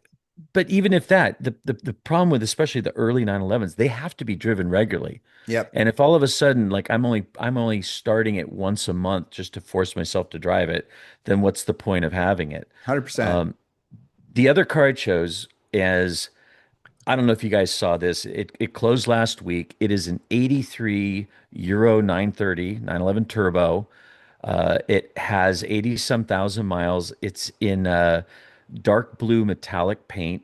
And the best part was it was special ordered new by one of my F1 heroes, Eddie Irvine. And this is a picture of me a few years ago on my birthday at Malibu Country Market. My friend is good friends with Eddie Irvine, and he was there. And Eddie Irvine has a Countach, and him and I just hit it off great talking about Countaches. But he has great taste in cars. If you read the auction, there is so much hate for Eddie Irvine as an F1 driver. Why? Um, I didn't I read. think I think he came across as sort of a vocal. It was like the first F1 driver that was a vocal loudmouth. It was like the before the Schumacher, the Schumacher period was like, now we're going to create robots. We're seeing a little bit of it thanks to Netflix of the personalities coming back. But Eddie Irvine was a big personality, and he was, Hmm. he didn't like a car, he'd make it, known. And I know Jaguar. I think he raced a little bit for Stewart Racing before it became Jaguar. And I think Jackie Stewart couldn't handle Eddie Irvine because he just complained, and rightly so. He was a top level driver driving shit cars. Anyway, so this 930, I saw Eddie Irvine. It's dark blue. It had enough miles on it. It sold for 133, so almost 140. It had enough miles on it that I didn't give a crap. You can drive it. Black interior, I would call this a driver quality. The engine, the car had sold previously for about the same price a couple years ago, and the guy who bought it had to drop $30,000 into it, which here's my theory about 930s. I tell my customers when you're looking at a 930, if you don't see a receipt for at least 20 grand within the last 5 to 10 years, guess what? You're it. It's like musical chairs. Your turn. And so and Casey, you've probably seen this. 930s have this tendency to sit, and if there is a air-cooled Porsche that truly hates sitting, it is a Yeah, 930. the CIS heads get all messed up. It's really bad. Yep. And by the way, I know it's so funny. We call Porsches we like, European Porsches, rest of world. We call Porsches that are from Europe that we don't like, gray market. So the 930 gray market cars have had such a bad connotation. But the irony is when you drive a properly done true European 930, you begin to realize how screwed we got as a North America market. First of all, people think, oh, they stopped coming to the US because of widowmakers and killing doctors. The reason they stopped coming in there, they couldn't pass emissions. And then by the time we got them back in 86, you drove it and you're like, what is this thing? Paul, It was, so in consideration of our non-American people who are not of a certain age, they won't know what gray market is. So gray market existed when essentially there was was the 80s mostly, where the dollar and the euro, or wasn't even the euro then, but the dollar and the Deutschmark and all this, it made sense to actually bring the cars over. And there was no DOT rules to prevent you from doing it. So you could go and bring over a new 560 SL, or there's a ton of 500 SLs that are still floating around the United States in those cars. And you could actually, and there are people that were bringing, well, Dustin Hoffman, Rain Man, that's what Tom Cruise was doing. He was bringing over European cars. yep. So, I mean, that was Well, a whole big thing. It didn't last very long, but no, it lasted for maybe 7, 8 years. yeah. And Um, just a quick anecdote story. My dad had a 79 Mercedes two-door diesel, and the US cars had those ugly headlights, and the European headlights were so pretty. And we went to a shop where I grew up in the town of La Habra that was doing the gray market DOT conversions. Because Tim, you could bring it in, you had to convert it to meet DOT specs. And that was where all the gray market crap happened because you got one of two things. The guy who just flat out cheated didn't touch the car and did all the fake paperwork, which in the end was probably the best because they didn't screw it up. But the guy who did the DOT conversion on the cheap, because part of the DOT conversion of Mercedes, Porsche, all these cars is you had to put door bars in. You Yep. had to take and that is where they hacked the hell out of it. So they got a bad reputation because there was these in-betweeners. Like Andile was doing DOT conversions and they were spot on. But I remember my dad wanted Euro headlights for his diesel. We go to this shop that's doing the legal DOT conversions. They're licensed by California. He's throwing these near new headlights in the dumpster. The brand new cars, new headlights and bumpers, all the Euro bumpers in the dumpster. And my dad, I remember, and I was like, 9 years old. My dad is arguing with the guy over price because he's throwing them away anyway, because he legally has to throw them away. And finally, I think the guy just got fed up and said, "You do it." My dad hoists me into the dumpster and I am pulling out brand new headlights. He's like, "No, that's for a 450 SEL. No, that's for an SL." And until we find his diesel headlights, which are still on the car today. So anyway, Great story. so which That would is you awesome. choose? Yeah, great story. Eddie Irvine's 930. I know what Tim's going to choose, or short wheelbase Nirvana. You go first, Casey. There's no question in my mind. I'm not a 930 guy. Yeah. Yeah, 66 all the way. I would Yeah. go with the 66 What too. It'd what be a better sense what a experience. sense of occasion. I tell Yeah. you. Yeah. Just that noise and the smell. God, just perfect. Yeah. That it's hard to explain to someone if they've never had an air-cooled car. I think you shouldn't be allowed to own a short wheelbase until you first had a G body, then you had a long wheelbase. Then you understand it, and then you're allowed, and maybe you should have a 356 first, and then you're allowed to have a short wheelbase. Because I Except think if you have the 356, you might be done with Porsches after that and not get a 911. Sorry. no, Coming back on it, I look after a really awesome it's heron gray over blue 356B Roadster, which is probably $150,000 car. That would have been a one that I would have thrown into this loop because golly, the going out in that car on the right day, it's like a TR3. Yeah. It's just when it hits right, it's perfect. Yeah. Anyway, I hope everyone listening does give themselves the grace to actually experience some of these old cars as intended, because it really does recalibrate your brain. We're not just, oh, I'm going to say it, Paul. We're not just waxing poetic because the cars are old, and with the exception of Casey, we're old. We're talking about them because they're truly exceptional experiences that unless go figure out how to drive one. And one of the comments I put in was, be very careful about what you're allowing yourself or who you're allowing to influence you as far as what your automotive tastes are, because you're not like Casey. I mean, he's in his early 40s and he loves the same old stuff that Paul and I like, and you're going to find that if you kind of pull back from the pull back from the mass hysteria over the latest and greatest, and I'm definitely guilty of that as well. And you start you start falling into this sort of like, okay, I really like that, even though I can't find any, I think that's the reason our podcast is doing so well, to be honest with you, because all these weirdos from around the world are loving what we love. oh, absolutely, so absolutely. I threw up a picture of my first car. That's a 71 Triumph Spitfire. And that's my Uh, second car next to it, a white 96 Jetta Trek.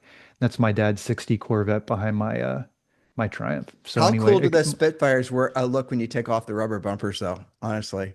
mine I never took mine off, but I loved that car. It was cool. You drove it through a puddle and it would die until it dried out and then came back to life. That was a cool car. Anyway, I digress. All right, Tim, your turn. That wasn't digression. That was a good ad. Oh, so All right. Paul, we didn't ask you which one would you Mm, pick? yeah. short wheelbase. I love a short wheelbase, and I have to sell two cars to justify my own personal. I'm at that point where two out, one in. I can't do one. I can't certainly add. Um, I think the minute the right one comes along, and I have finally figured out what I'm going to use it for, and what I kind of think I'm going to use it for is a bunch of my friends do these little half day rallies on like a Sunday morning early. We go to Malibu, we drive Malibu Canyon, have a coffee, and then get home before noon. That's kind of what I can imagine using it for. On a Sunday where there's not a bunch of morons on the road and not a bunch of truck drivers that are Yep, basically riding up your butt, with diesels and all the rest of it and making your life miserable. Then it's exactly. perfect. Yeah. So this is the reason it was hard for me. It's because I do have other cars and I wanted to take your question and Matt's question seriously. So I had to put up some guardrails. And actually I talked with Julie about what some of these would be because, 150,000, it's not chump change, but so here are my rules and maybe this will be helpful to Matt and the other listeners. So the car, whatever it would be, unlike most of my others, has to have room for stuff, including our daughter Zoe. It can't be a crazy hot rod. I've had too many of those, and I love them by myself. I have to talk Julie into getting into them with me, but other than that, had that, don't want it anymore. Other than our blue car, it can't be too needy, right?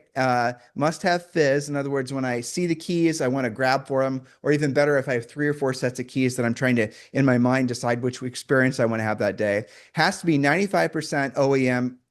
So it's easier to find parts. And this is where I'm changing as I've had more of these car experiences. I don't want something that has some crazy hybrid, one of one type situation where I have to send it to some guy in, Southern California, who he's the only one that knows how to put it back together. I don't have that experience anymore. And most importantly, and I know this sounds, but it has to be a car that Julia will want to drive. And the reason is because I've got a bunch of other cars, and with the exception of the Miata, she doesn't want to drive any of them, which makes it so that it's a diminished experience because ultimately I want to be able to go out and enjoy the cars with Zoe and with Julie, because Zoe is at the point now where she wants to go on drives with Dada and Julie wants to go on drives with me. And so they now compete, and it's kind of funny to see them going after each other to see who goes on the ride with me. I know it's nice, but just telling you the truth. So I want something that's going to be able to suit all parties concerned and take our French Bulldog. All right. So there are my rules. So wait, can we call you Dada now? Yeah. No. Yeah. No. Wow. Paul, come on. I just heard that. It was funny. Yeah, she still calls me dad at almost 12. I love it, actually. Yeah, enjoy it. She doesn't do that around her friends, though, just the record. All right, so I came up with, and I thought about this, and I actually put effort into it, which I don't really like having to do too long, but it was kind of fun. So I came up with the first one being, which I know you guys won't like, but a 1992 Porsche 911 Roadster. And this car, I think, I wish I'd had better notes on it. I could look it up, but I think this sold for 135 grand. It was a manual transmission. It did have a back seat. It wasn't just a box. And yeah, so it would be either that, and why? Because It sold for $110,000. Okay, which I so thought with fees 105. Does that car seem cheap for that price? Honestly, I don't understand why it sold How for many that low. miles were on it? Well, it says 27,000 It was TMU, shown on ultimately. but repaired odometer. My guess, American Roadsters don't get a lot of miles on them. The weird thing about American Roadsters, and you kind of tie them in with 964 Speedsters, I think the public got it confused. They're like, why didn't they put the windshield from the Speedster? The Speedster got a narrow body and a cool slopey windshield with a cool cowl, and then the American Roadster got the wide body with just the normal cab thing. So I think it was a combination of just poor people didn't understand it. Yeah, but still, doesn't that seem like a cheap price for that car, even with the TMU? I thought that was a really great price. It is, but that's kind of what they're going for. They never really caught the love for what, first of all, Porsche Cabriolets, 911 Cabriolets do not do well. 356s do. But even if this was a narrow body, the 964 narrow body cab sells for half of what the half. That would have been a $70,000 car. If that's 65. But what's it? So what would be a G body, wide body? 50, well, an M491 cab, if it's really low miles, that's probably one of the few that get really close to the coupe price because they're just strangely collectible. I don't understand that market.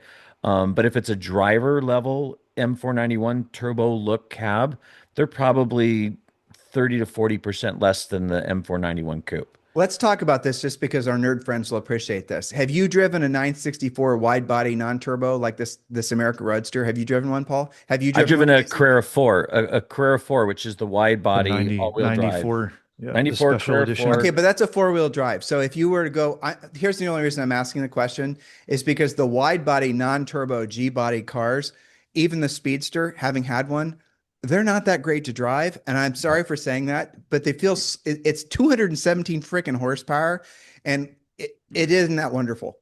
You're Yeah. right. No, they're poser cars. The 89 Speedster's a poser car. The M491 Turbo look, I think, is people get like those cars because, ooh, it's easier to work on than the Turbo, whatever.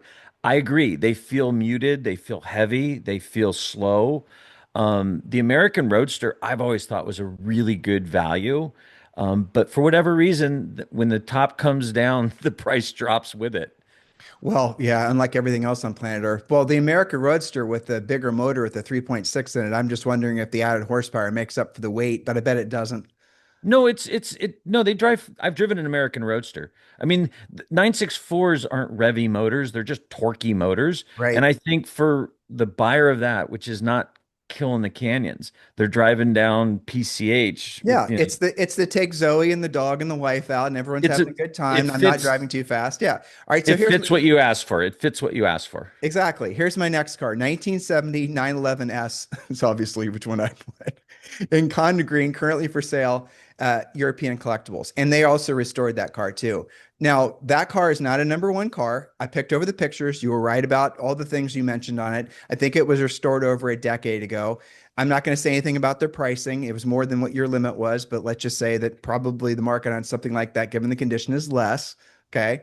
That's what I So was thinking is the price they listed it for and what they would actually sell for, I think would fit the criteria.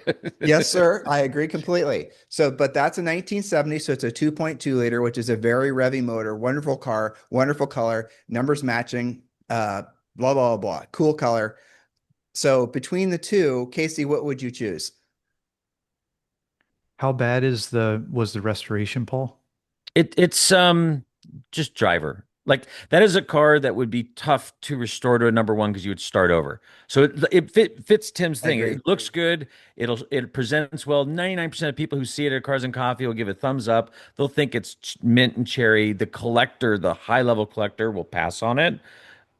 But it's dry. It's probably straight. It's rust free. You know, it's always going to be a number two car. Yeah, it's a number two. I would say, given the pictures of it, I mean, it's been on the road for 10 years, so it's a slightly older restoration. But in my mind, that's a sweet spot. That It's is it's good because that's a lot of shakedown.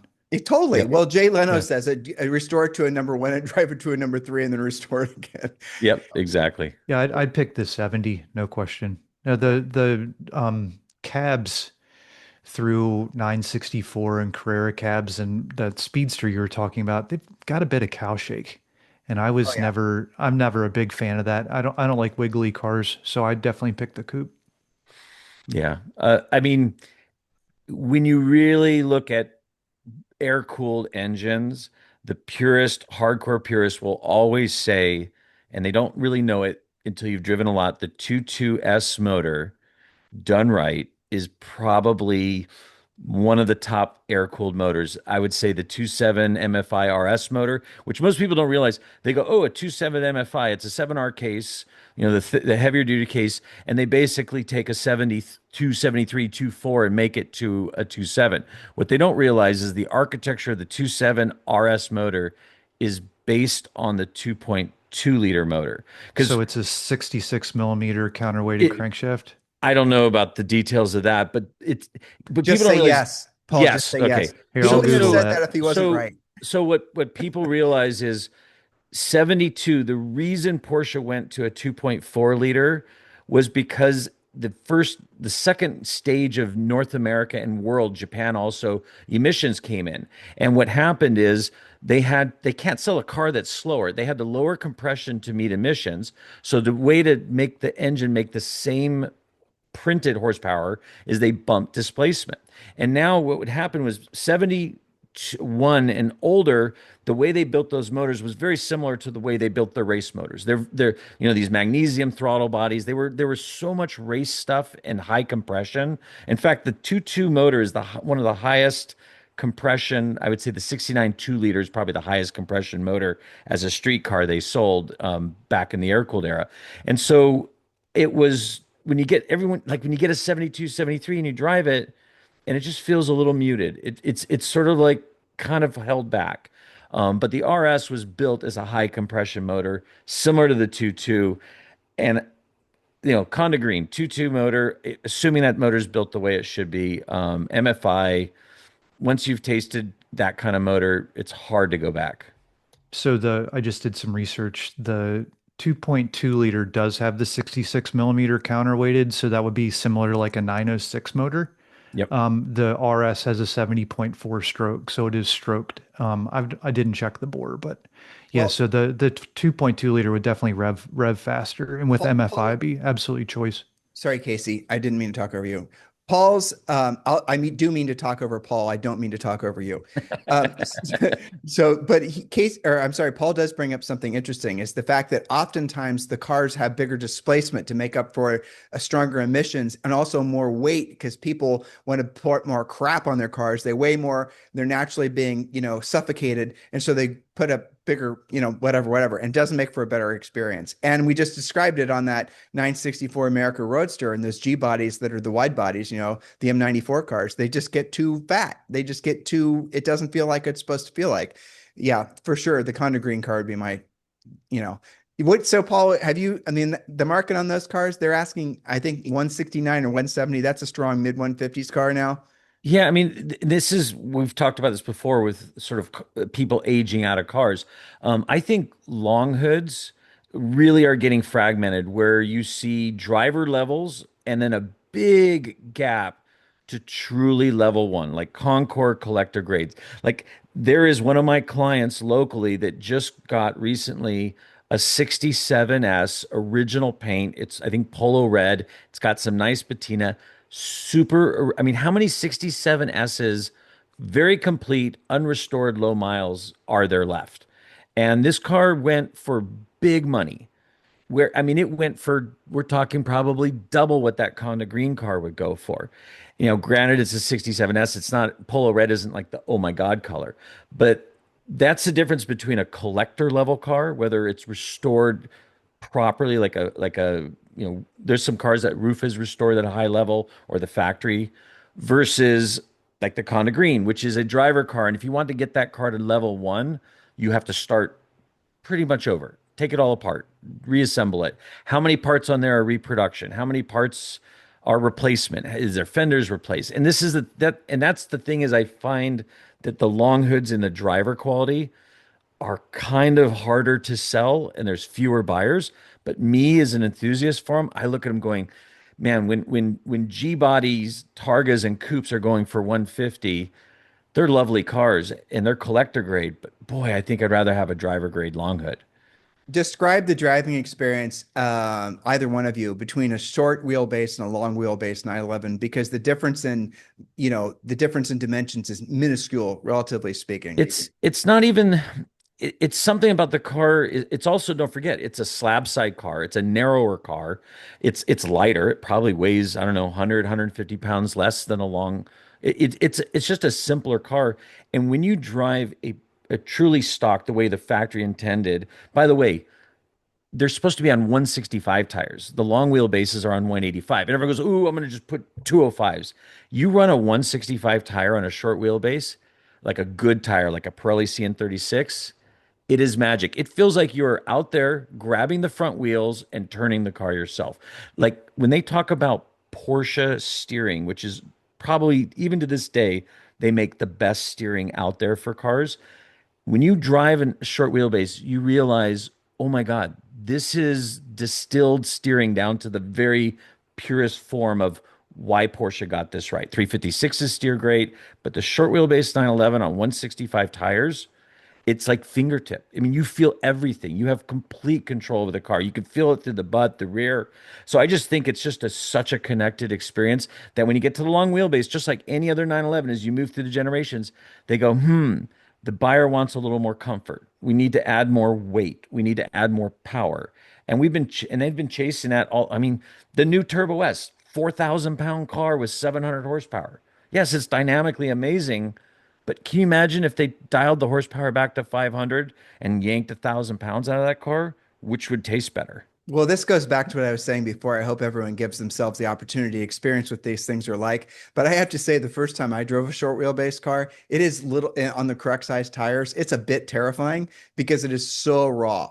There's nothing else like it, really. And then you have all the, it's going to oversteer and all these sort of, missed messaging crap bouncing around in your head. That's exhilarating. Well, in Well, case I mean, the ultimate rich guy racing is that 2 liter cup that they run in Europe. I mean, there's nothing cooler than that. And they build those engines, 2 liter 66 millimeter stroke motors to run basically for 3 hours. So you can imagine the output of those things. So you have to rebuild an engine every weekend, but it's insane. I There, recommend everybody check that out. It's super cool. if you go to YouTube and just, Google 2 liter challenge, it's 65 and older cars, I believe. There is that one video clip where it's a 2 liter race at Spa, and you're watching these 2 liter cars. Imagine coming into En Rouge, drifting into that dip and drifting out of it, and they are hauling the mail. And It's awesome. it is so awesome. It's like up there with like British touring car, but in Oh British yeah, touring car they run into each other. and But I no, and it's the coolest racing out there. and Patrick Long, he gets to race all these other vintage cars, especially at Rennsport. His favorite is it says something as a Porsche factory driver is to drive these 2 liter short wheelbases, in rage and anger. He says there's just nothing like it. have you guys ever seen those classic minis that are raced at Goodwood and Yeah. whatnot? Yeah, With the Those Fords. same idea. Oh Yeah. my God. I don't even know. I would never have the guts to drive those things like those guys do. It is freaking bonkers. Oh yeah. Oh, well, listen, guys, that was our show. It's happy Thanksgiving for all of you. Thank you for listening and watching us today. Remember, please do subscribe to the newsletter. Just go to fullthrottletalk.com. And we obviously adore, you know what, Paul? I think if you don't mind, I put something, let's end the show with that comment that we got. We had a really, really nice message from somebody. I'll find it if I can find it. I put it in the WhatsApp group, I think. Yeah. It was I really did see sweet it. from Jeff Clark. I loved his message. Can you guys grab that? I can Yeah, read I it. got it. Yep. I got Go it. ahead. Um, from Jeff Clark, he sent a really, really kind message. It says, it's 30 degrees outside. It's 5 a.m. and my unheated garage registers 55 degrees. I've got a cup of coffee, a folding chair, maybe this month's Octane magazine. I just go and sit in the garage with my cars and it's immediate zen. A lot of my guys, friends do the same. Try explaining that to someone who doesn't have the Porsche, quote, tribal instinct, end quote. You guys, quote, get it, quote. Well done, Jeff in Cincinnati. Yeah, that's Thank it. you. That's really sweet. Yeah. So thank you for allowing us to do something that we're really passionate about. And please let other people know about this. I said this at the top of the show when the pre message prior to the start of the show. We're not trying to make this into something huge. We have no aspirations of, just all the silliness. We just want to keep this drilled down, a community of like-minded folks internationally, ideally. Yeah, and that's what it's all about. So thank you for allowing us to live our passion of creating a podcast for all of you. And please do subscribe to the newsletter. Let other like-minded people know about the show as well. We certainly appreciate your continued support. If you're looking to show your gratitude, here's what you can do, and you'll feel amazing after you do this. I promise you. Go to iTunes, give us a 5-star review and a pithy comment on why you love the show, and instantly when you do that, you're going to feel amazing. That's the recipe. You guys have a fantastic day. God bless you guys and happy Thanksgiving. Happy Thanksgiving, You guys. too. Bye. See ya. See ya. Bye.